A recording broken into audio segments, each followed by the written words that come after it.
other topics I could cover. Thus far, we've been talking about essentially the solar system. So one may raise the question that, well, even if you can interpret various features of the universe described in the fifth canto as corresponding to certain features of the solar system as understood in modern terms, still, what about the universe as a whole?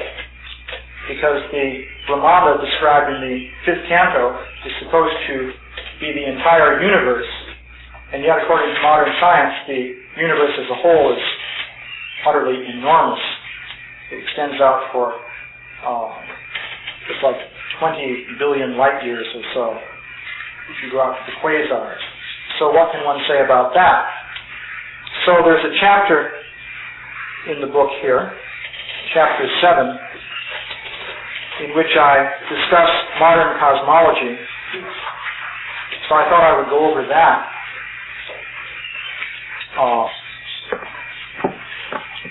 So as to give you an idea of the kind of foundation which modern cosmological thinking has.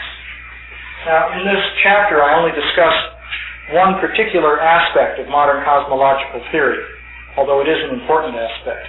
But there are many other things that could also be discussed.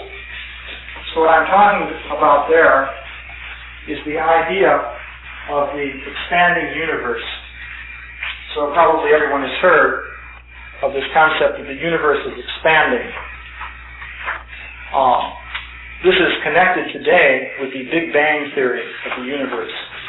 According to this idea, at a certain point in time, which would be about 20 billion years ago, 15 or 20, it varies, depending on the different estimates, all of the matter within the universe was compressed literally into a point, and it exploded.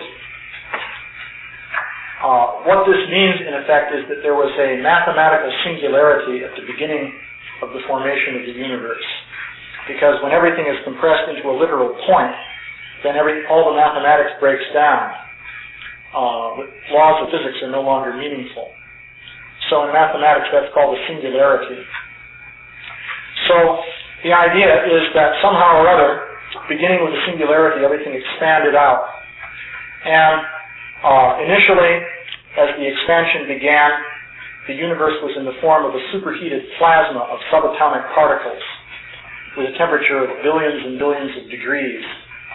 And it then expanded, and as it expanded, it cooled. And as it gradually cooled off, different forms of particle combinations now became stable because the temperature was low enough for them to form. And so at a certain point, protons and neutrons and so on formed, and then they began to form helium nuclei. Gradually, when the universe cooled off sufficiently, electrons were able to combine with these nuclei to form atoms. So you finally have a expanding cloud of atoms, which are mostly hydrogen and helium, almost exclusively hydrogen and helium, according to this idea. And the expansion continues, and somehow or other, these masses of atoms coalesce into clumps, which later form galaxies. Somehow or other? Somehow or other, because that's a great mystery.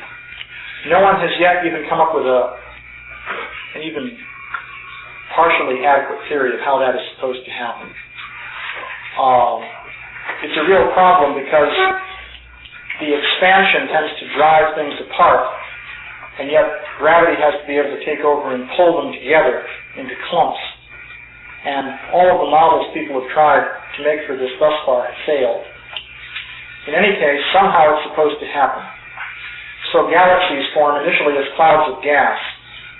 Then within the galaxies, due to contraction under the influence of gravitation, these clouds of gas coalesce into stars. So you have millions upon millions of stars forming within the galaxies. And then planets form around the stars, and this Earth is one such planet. And then life forms on the Earth, and so on. This is the story that they present. So one key ingredient in this whole picture is the idea that the universe is expanding. Now, when they say that the universe is expanding, they specifically mean that it's expanding in the manner of an explosion. So you might ask, well, how does an explosion expand? Well, if you think about an explosion, you'll see that, let's say 1 second after the explosion, one object may be, let's say, 100 feet from the center of the explosion, and another object may be 200 feet. Well, the object that's 200 feet away is going twice as fast as the object that's 100 feet away, because it's gotten twice as far.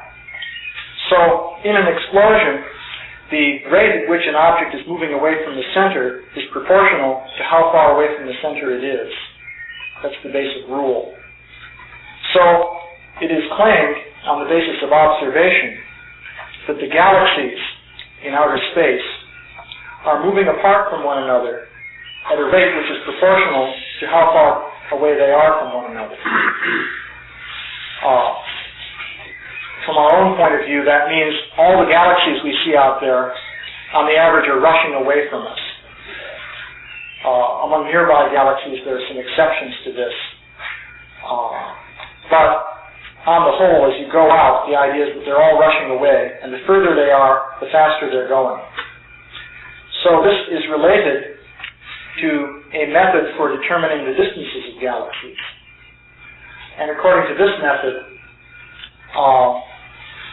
if you can measure how fast the galaxy is moving away from us, then you can tell how far away it is, because the speed is proportional to the distance. So that's the basic picture of the expanding universe.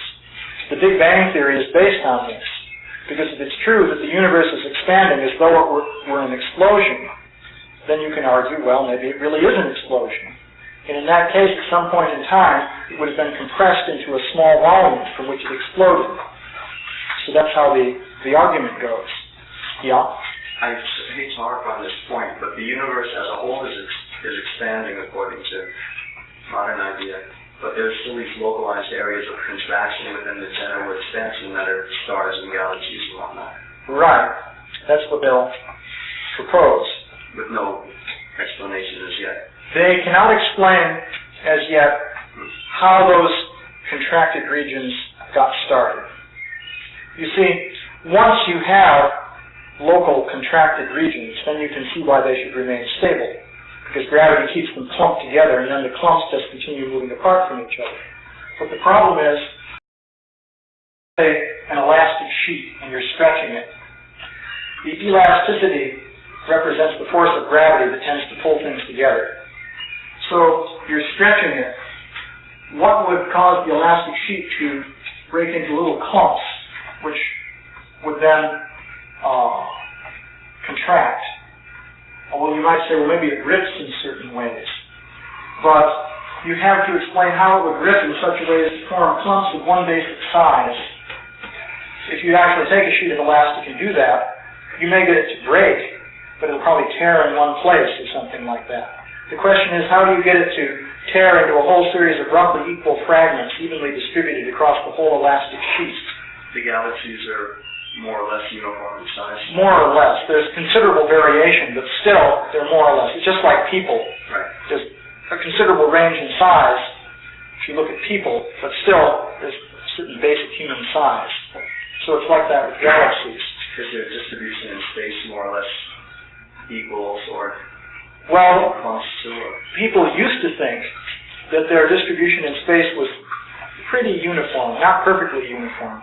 For a long time, they've recognized that galaxies tend to form groups. But the idea, recent observations are tending to show that there is a whole hierarchy of sizes of clumps, and this is really hard for people to understand. There are clumps, and then there are clumps made of clumps, and clumps made of clumps of clumps. And in between these areas of clumps, there are what they call these voids, in which you don't find anything. This is what they claim. And this is hard for them to explain, why it should do that. So they have this basic idea of the expansion. Now, what we want to look into is what is the evidence for this? for this expansion. Yeah? Is the Earth and the Sun and the planets that are visible around here, are they moving away from each other right now? Measurements? The idea is that the Earth and the planets in the solar system, they're bound together by gravity, so they're not moving away from one another. For that matter, the stars in one galaxy are bound together by gravity, so they're staying in a clump, but all the clumps are moving away. How long do they move away for until they stop? Just forever? Well, that's another area of speculation. There are basically two views on that. According to one view, the whole thing is expanding, but as it expands, it slows down. And at a certain point, it'll come to its furthest point and then reverse and start falling in on itself again. And then you'll have what they call the big crunch.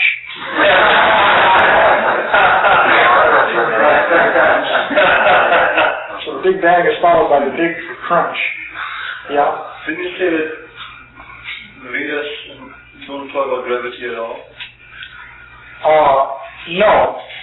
Gravity, of course, is another whole subject. They talk about gravity, and I'm going to say some things about it here also.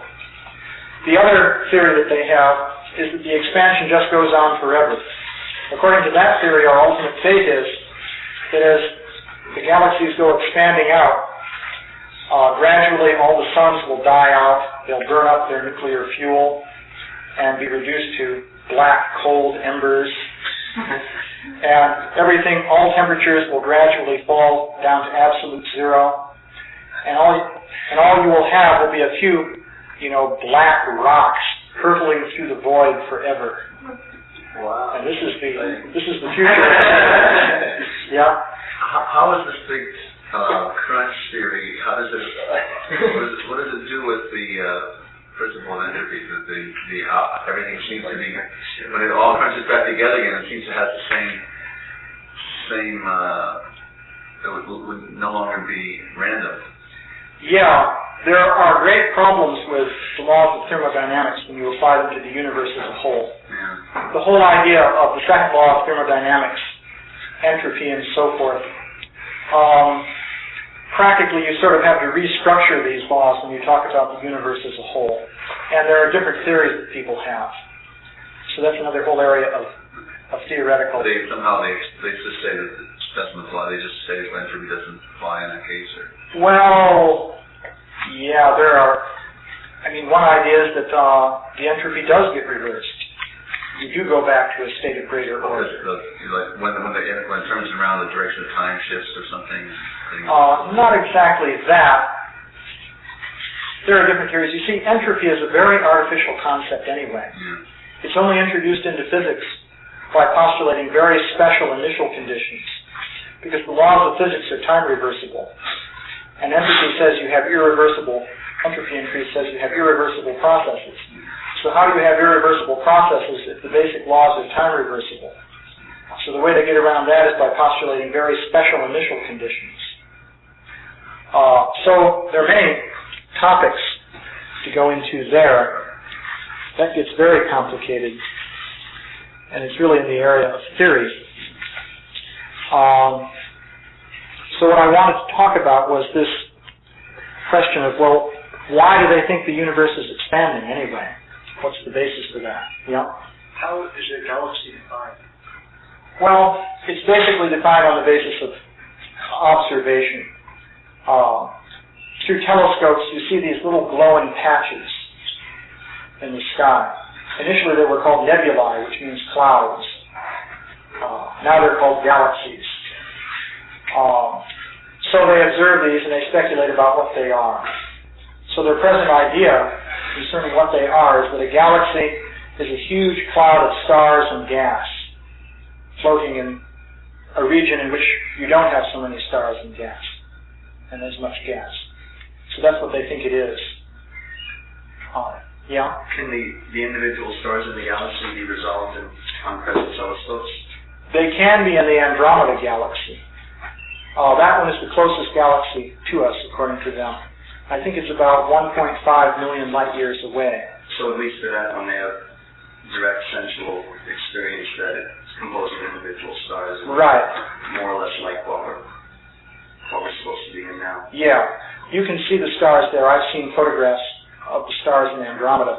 It's a fact, though, that in most galaxies you can't resolve the stars. You just see a milky, cloudy kind of light.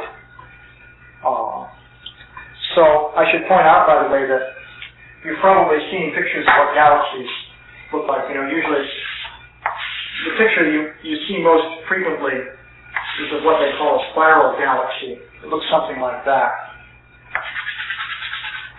Sort of like a pinwheel. There are others, though. There are elliptical galaxies, which are basically either circular or elliptical, with just a sort of central mass of brilliance sort of fading off towards the edges.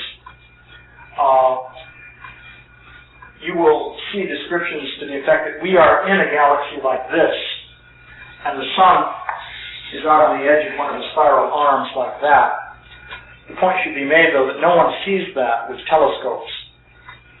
What we actually see through telescopes is a band of stars in the sky.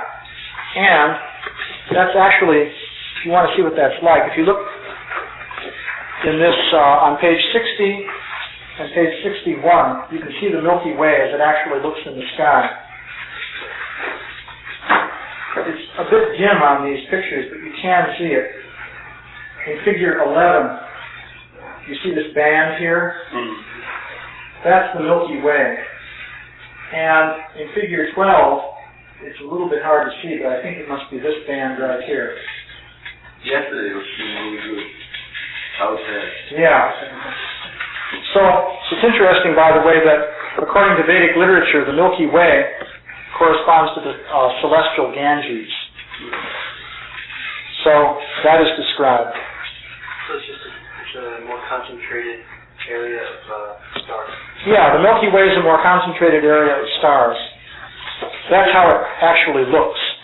This is what the galaxies are they explaining further in Vedic? I'm not aware of any specific reference to galaxies in the Vedic literature, except for the Milky Way. But of course there, it's described as this band of stars, and it's identified with the celestial Ganges. But anyway, the question is, why do they think that the universe is expanding? So here's the history behind that. As I mentioned previously, there's a whole series of ideas as to how to measure distances of things. It's called the cosmic distance ladder, because you work your way up step by step. So when you get out to the area of galaxies, the basic theory they have is that among all galaxies of a given type, the brightest in a given group of these should have a fixed value of brightness. That's a theory. Could you say that again? Among all galaxies of a given type, say certain kinds of elliptical galaxies. By their shape, you mean? Yeah, classed according to their shape. If you look at a group of those, then the brightest one amongst in that group, let's say in space, in this region, there's a bunch of them. And there may be other things there, but there's a bunch of galaxies of a given type. How do you know they're actually close to each other? Just because they're... Well, just because they're in a group. You think, well... As far as yours, I mean... You can't tell for sure. You see, this is how they reason. They'll say, well, it's probably that they're sure that they're all in a group, because after all, they're in one area of space. Yeah, I mean, they could be, by distance from you. Yeah, one could be close, another could be medium distance, and so on. So they'll say, assuming that you say the brightest one amongst them, on the average, is such a clump, that should have a certain degree of brightness. Now, we then take the measured degree of brightness and we apply the inverse square law for diminution of light intensity, and on that basis we calculate the distance. That's an example of the way they calculate distances. It's pretty shaky. I mean, there's so many things. I don't think I understand that. Can you repeat that again? Yeah, good reason. Yeah. The idea, it's just like... they speculate how bright it actually is. Yeah, they're speculating. What they want to do is get some sort of grasp on how bright the thing is. But compared with what? You see, the idea is this. It's a cosmic distance ladder. So suppose that applying this method, let's suppose you have some fairly nearby groups of galaxies. So this clump is nearby. And using another method that you have, you can tell how far. Comparing it with a different method. Yeah, you see, it's a ladder. Comparing it with an already established distance. Yes, it's a ladder. So I see. I'm just describing one step in the ladder. Yeah, that's what I didn't. Yeah, that's the key thing.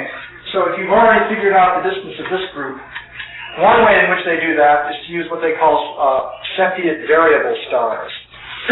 There are stars that vary in brightness, and they argue that the rate at which they vary in brightness is related to how bright they are.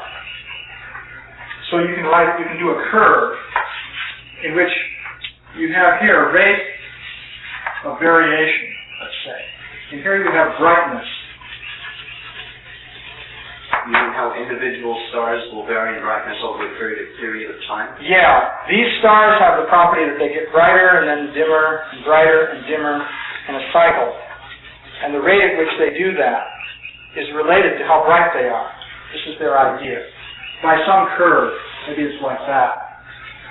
So according to this idea, if you look at a Cepheid variable star and you measure its rate of variation, say here, then you go up to the curve, you go over, and that tells you how bright it is. Could you be a little reductionistic and say where that idea came from? Well, you get one speculation from another speculation, but where's the... It's the cosmic distance ladder. So there are many steps. What's the first rung? Well, the first rung, as I mentioned, was stellar parallax. That one I could accept. The second rung was statistical parallax, which I mentioned the other day. Then there are a couple of rungs. I'd have to review it myself to see exactly what they are, but it seems like each step is getting more and more speculative. Yes, I think so. I mean, to be honest, actually, I studied some of this material before I became a devotee, and I thought it was doubtful then. Then I was a true believer in all these things, but I thought it was doubtful back in those days. But in any case, yeah, what they do is, suppose you have a bunch of stars of this kind called Cepheid variables, and you have determined by some method how far away they are. Then you can measure their rate of variation, and from how far away they are and how bright they seem to be, you can figure out how bright they really are. And then in this way you plot this curve. And once you've got this curve, you say, let's assume this curve applies everywhere. And then you say, okay, here we've identified a Cepheid variable, and we've measured its rate of variation. So we look on this curve, that tells us how bright it is. So knowing that, we calculate how far away this is. When you say how bright it is, like average brightness or something? Well, yeah, because it varies, you'd measure it as being, say, the midline of the variation. You know, they have their definitions worked out as to how to handle this. So, that's the method using Cepheid variables. But then it turns out there's another kind of variable star, something Lyrae variables. They also vary in brightness, and that's related to how bright they are, but the relationship is different than the relation with Cepheid variables. So if you mistake one of these stars for a Cepheid variable and apply this curve, it will be the wrong curve. You'll get the wrong answer. So you have to be careful to determine what kind of variable star you're looking at. So there are many complexities in all of this. Yeah? Is there a desire to know brightness in an attempt to understand the distance? Is that their ultimate? Their aim is to find out how far away things are. The basic principle behind it is that as things move further away, they get dimmer. Yeah? It seems as though they could calculate that if they had one object that they knew for sure how far it was and everything in relationship to that, they could judge how. But do they even have one object that they know for sure how far away it is? Yeah, well, you see, you have two problems. One is you're not sure how far things are. The other is that objects can be of different intrinsic brightness. In other words, a searchlight at a vast distance, and that would seem just as bright as a flashlight from a much closer distance. And so all you can see is this little point of light. How do you know if it's a distant searchlight or a nearby flashlight? How can you tell? So this is the problem that they're facing. So, yeah? I'm just wondering, you know how they calculate like the size of the sun? Yeah. That's based on the distance away. So that's the whole thing, finding the distance. But it seems like, you know... Right. Well, they're trying to find the distance. And, of course, the basic problem is that no one's been out there. So all we have is light coming down. And they use radio waves that are coming down also. So from looking at that light, you have to figure it all out. So that's difficult. But this is just the beginning of the story. So this is enough to give you the idea that you have some pretty speculative, shaky steps piled on top of one another in order to get an idea of how far away these galaxies are. So let's suppose you've done that. Now you know how far away they are. Now here's the next step. And this involves what's called the redshift. So the basic idea here is, you know, light is a wave. And it has wavelength and frequency. Light of longer wavelengths, it would be, say, like red light. As the wavelengths get shorter, it goes down the spectrum through yellow and green and so forth towards the blue end. Roy G. Biv. Pardon me? Roy G. Biv. Roy G. Biv? Red, orange, yellow. Oh, yeah. Okay. If the wavelength is really long, you get into infrared, and then you get to microwaves and radio. Going the other way, you get to ultraviolet and X-rays and gamma rays and so on. So, now, it turns out that if you have something emitting light, and it's moving towards you, then the light shifts in its wavelength towards the blue end of the spectrum. That is, the wavelength becomes less. Now, the same thing happens with sound. So this is often illustrated with sound. If you hear a train going by, blowing its whistle, you'll hear this characteristic sound, which is high-pitched, and then as the train goes by, it drops in pitch. So it goes like that. So the idea is that the whistle is producing sound of a given frequency. As the train is going towards you, the waves are compressed because the train is moving ahead a little bit as it produces each wave, so they're closer together. So they're compressed and have a higher frequency, so it's a higher tone. Then as it goes away from you, it's the opposite effect, and it has a lower frequency. So this is called the Doppler effect. So this can be used with to measure speed of automobiles and so forth with radar and so on also. So some astronomers noted that the light from certain stars is shifted towards the red end of the spectrum. Now, I have to explain what is involved here. Light coming from, if you heat a gas, this is a bit of a technical point. If you heat a gas of a particular element, and then look at the spectrum of that, that is, you take the light from that gas, put it through a prism, and that prism will divide it into light of different colors. If you do this with sunlight, you'll just get a full spectrum of light. If you do it with a particular element, such as sodium, if you have sodium gas, if you heat that in a tube, you'll see that it looks yellow. And you'll see, in fact, that particular bands of light are there in the yellow region of the spectrum. And that's characteristic of sodium. But because it's moving away, the wavelengths are shifted towards the red. So they say, they call that a redshift. They interpret it as due to the Doppler effect. And they interpret it as meaning that the object is moving away.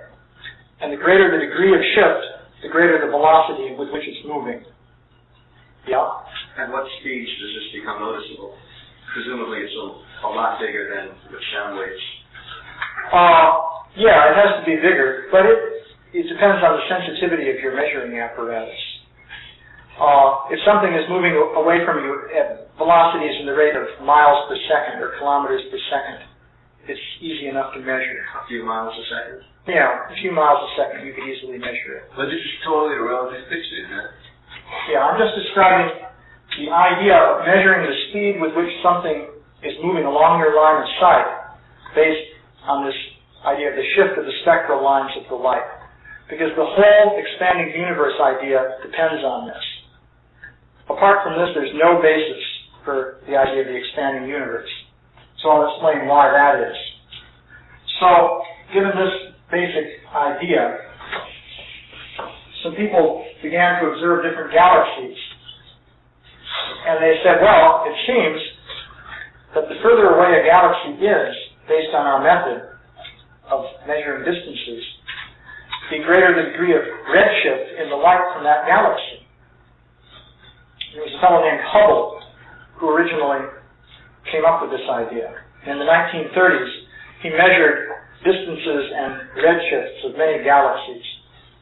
And he said, well, we see this proportionality, that the further away the galaxy is, the greater the redshift. So then he said, aha, the universe is expanding. And it's expanding in this manner of an explosion. This was his conclusion. So this was a revolutionary idea, because until then nobody had thought of such a concept.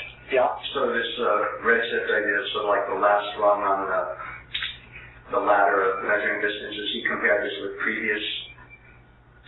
Well, you see, he was using measurements he made of distance using these other techniques that I alluded to.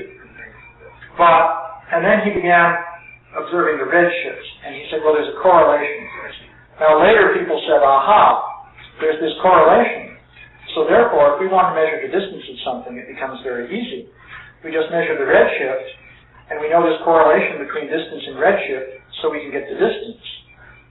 And that's what they do. It's a very widespread method. They don't bother with the other things anymore. Well, for the really distant things, they don't. So, is there any other way to account for the redshift other than its being moving away? Well, that's what we're coming to. Now, according to standard physical theories, you're pretty limited in ways of explaining a redshift. For example, a very intense gravitational field will cause the light to shift towards the red. But this isn't a very good explanation, because an incredibly intense gravitational field, if the light of a galaxy is shifted towards the red, then that gravitational field has to apply to that whole galaxy. And no one has any idea how to make that theory work. So basically, the Doppler effect is their main idea, how to explain the redshift. Yeah? Has the redshift been measured experimentally on a scale that people can manage, like putting out a flashlight on a Oh yeah. On the earthly scale, it works. Yeah, it works. Yeah, that works. That's not a problem. So, this is their basic idea. Now, that's the build-up of the theory that they believe in. Now I can tell you what's wrong with it after that introduction. Now, I should point out that most astrophysicists and astronomers fully accept this theory at the present time. But there are some professional astronomers who have found quite a bit of evidence that completely goes against it. So, to give you an example, one of these people is a fellow named Halton Arp, who, where he got that name, I don't know. But he's an astronomer who for many years worked at the Mount Palomar Observatory. But he began making a lot of rather disturbing observations. What he would do is observe, say, a galaxy and some other object, such as a quasar, next to the galaxy, and even connected to the galaxy by some luminous material. And unfortunately, the galaxy would have a redshift indicating that, say, it's a few million light years away, maybe 20 million or something like that. But the quasar would have a redshift indicating that it's billions of light years away, radically different distance. Now, so he said, well, this seems to create a bit of a problem. The immediate reply, of course, was that, well, the quasar is much further away than the galaxy, and they just happen to be in the same location in space. So why don't they use the same argument with their theory? Yeah. Either quantum galaxy stuff. Right. But they would make that argument here. But then Art would come back to them and say, well, what about this luminous bridge that connects them? And they would say, well, there just happens to be a luminous bridge there, maybe coming out from the galaxy, and it just happens to overlay the image of the quasar. So they're actually at vastly different distances. So then Art would say, well, I can give you 100 examples of this. Are you saying that this happens by chance over and over again, that they're just lined up on our line of sight in this way? So he's presented this kind of evidence.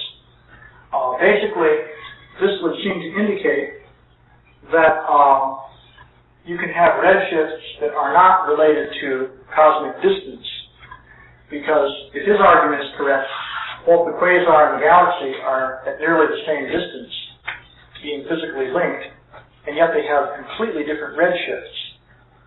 So that creates a problem with the theory. So that's one example. What was his conclusion then? Why would that be happening? As to why? Well, to get an idea of what he eventually came up with, I'll give you another example of something he's pointed out. He'll point out that you can have a series of galaxies lined up on a straight line, and this line is really straight. I mean, they're almost on an exact straight line as closely as you can measure it. And they have successively increasing redshifts.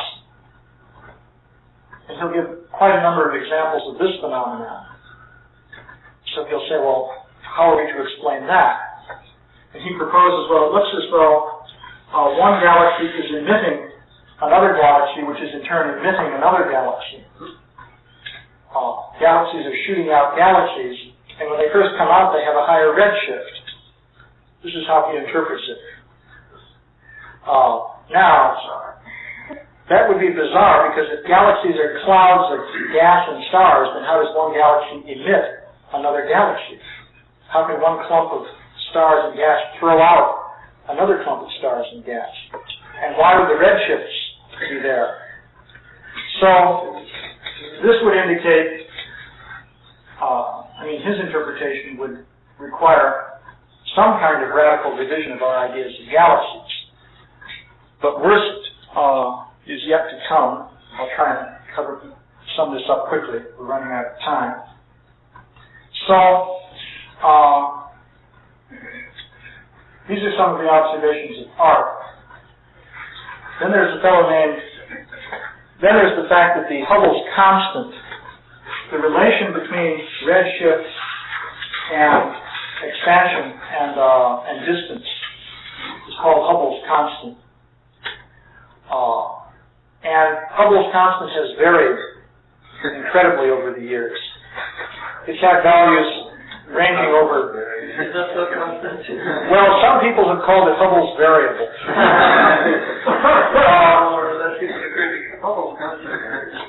Like once it was 550, and then once it was 55, and then once it was 260, and 75, and 130. It gets around quite a bit.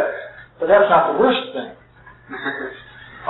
One astronomer observed that if you measure Hubble's variable in a direction in which there are a lot of nearby galaxies, you'll get one value. And if you measure it in a direction in which there are not so many nearby galaxies, you get a different value. And this works consistently. In other words, the degree of redshift as varying with distance changes depending on whether or not there are nearby galaxies. So how do you account for that? Well, he proposed what he called the tired light theory. According to this idea, light gets tired out as it travels long distances, and it gets redder as it becomes tired. So according to this idea, the redshift is not due to the fact that the things are moving away. It's caused by the fact that the light gets tired as it goes across space. And then he argued that, well, if there are a lot of foreground galaxies, there must be a kind of particle associated with them which is floating in space. So there are more of those particles near areas where there are a lot of foreground galaxies. So the light from the distant galaxies goes through more of those particles on its way here, so it's reddened more. And that's why the Hubble's constant takes on a different value if you measure it through a cloud of foreground galaxies than it does if you measure it in another direction. So the whole thing has nothing to do with expansion of the universe or things moving away from us. It has to do with light changing its wavelength as it moves through space. So that's another whole theory. And if you even, one may say, well, we don't like his theory, but what can you say about his data? Namely that the expansion rate varies depending on whether they're foreground galaxies or not. But this isn't the worst thing. I think I've got 4 minutes to the worst thing. 3. The really interesting thing is that redshifts turn out to be quantized. This was observed by a man named Tift. I've talked to him, actually. He's an astronomer. For 20 years, he's been publishing papers on this in the Astrophysical Journal. And he told me on the phone that they publish his papers because nobody can find anything wrong with them, technically. But he said there's sort of a tacit agreement that nobody talks about them. Sort of the barrier of silence technique. What he's observed is that redshifts from distant galaxies come in groups. Now, how to explain this? The basic idea is that the redshifts are multiples of a certain basic value of 72 in the units that they use. So, that means you can have a redshift of 72, or close to that. It could be, 71, 73 or so. Or it could be 144, or, like 142, 147 or so. Or it could be, what's the next one? 6 and, like that. With some range around that. So these are all multiples of this basic unit. So he said, if you make these measurements, you find that the redshifts fall into groups like this that are multiples of this unit. Now, just everywhere in the sky is the sound? Everywhere. So he said, well now, what does this mean? Well, if things are moving away from us and their velocity of recession is what determines the redshift, because it's a Doppler effect, does that mean that things are moving away from us at multiples of these different speeds? That doesn't make sense. You'd expect a continuous variety of speeds of things moving away. Not that they were coming these clumps. And there are things even worse than that. This is the last point I'll just sandwich in. Is that the tip shift? Tip. If you look at two galaxies that are orbiting one another in space, you see if two galaxies are nearby, supposedly by gravity they must orbit around one another. So if you measure the redshift of these relative to one another, that is, you take the redshift from the first one and subtract it from the redshift of the second, that should tell you the relative velocity of those things as they're orbiting around. So if you look at a lot of pairs of orbiting galaxies, you should get a whole variety of relative velocities depending on where you catch them in their orbits. But those are also quantized. Same quantum. Same figure, 72.